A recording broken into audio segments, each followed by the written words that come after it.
1977 or 78, and they were doing their 50th anniversary for the Government College Umuahia, his alma mater.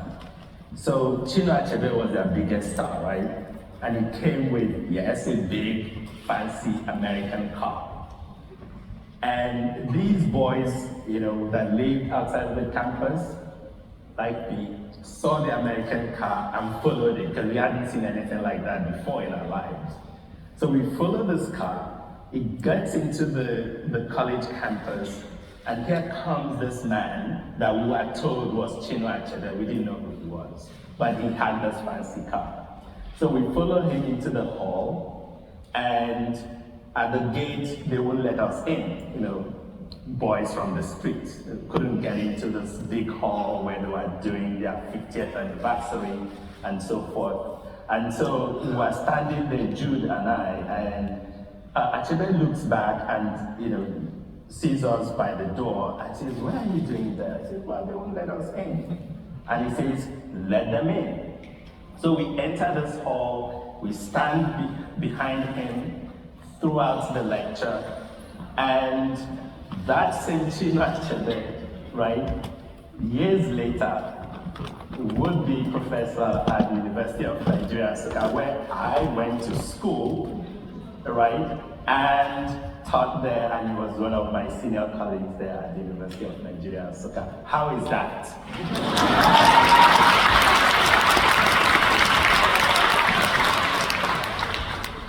I think I'll concede this one. Good. I knew that I was going to win this.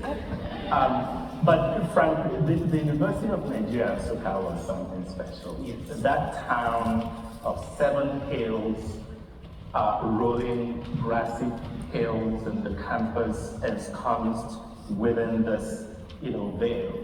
And this was the place, because you did mention Biafra, the writer letter to, the story about the guy whose eyes cleared because he confessed, or, to not having killed people.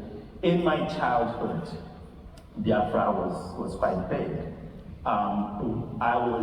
We were very afraid of the evening sky, the colorful skies of my childhood, even at Nsukka. Why was that? Because we were told, and we believed, that the reason you had these colorful orange skies in the evenings, that was the mark of the blood of those who died during that war. So until today, I'm not really that much of a big, brilliant sky guy, right?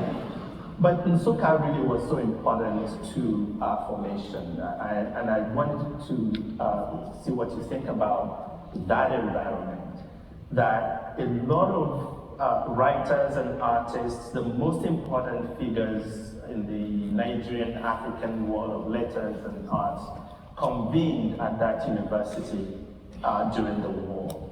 The Chinua Achebes, the Obiechinas, the Uchokekes, and so forth.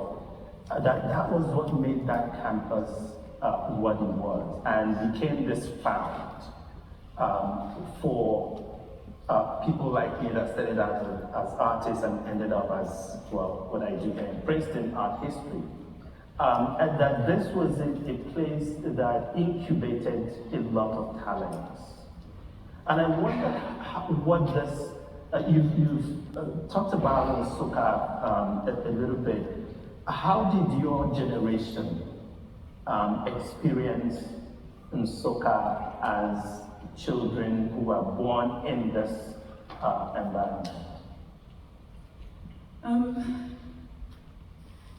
going to steal that story about the sky. Just pay It's me. going to be my next one. one. Yeah. It's going to start with the character looking up at the orange sky and thinking, blood. No. Yeah.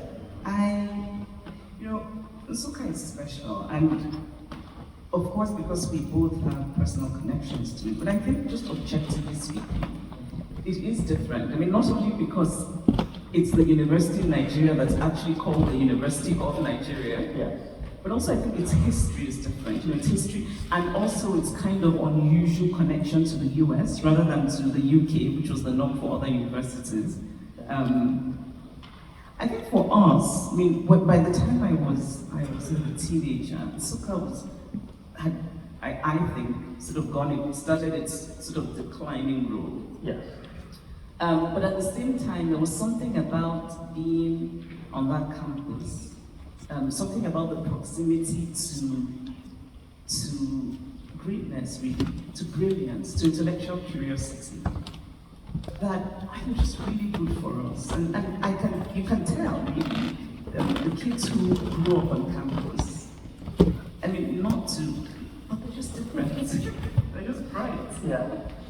And we really benefited from, and also there's a safety about it. There was, you grew up not really, I mean, fear was not something familiar to us. Yeah. Now, I think the other aspect to what made Nsukka this productively combustible mix, right, of creativity, the literary, the visual, the musical, the theatrical. And yes, you had the mathematicians, doing their stuff on the other side of campus, but they often strolled to the arts sections. And I remember we had just outside of campus this place called the Ant Hills, and it was a bar really that every Wednesdays it's actually close to where you lived on Cartwright. You remember Cartwright? Yes. And I was a bit too young to go to Antwerp. Yeah, because if you say that you were, I'll call you out. Right? Like, nah, you were too young to be at the Antilles at the time. But it's that this was a place where anyone could come and write poetry. Some of us, the art students, you first of all go, try to get liberated, right? With a bottle or two before you then try to write your poetry, right? And then deliver it at the anthill. But it's also the place where the best writers on the continent, in the country, came to present original work. And so just being in that environment, you talk about the mourning that you felt leaving the campus.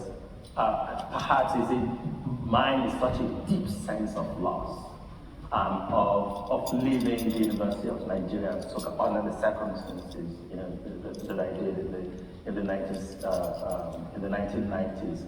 But I think that one of the things that comes through with that is, as you rightly mentioned, the connection to American university system. The University of Nigeria, Nsukka, was the first university that was modeled after the land-grant institutions in the US.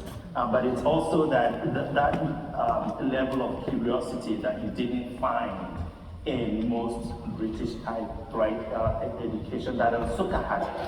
And that was very important.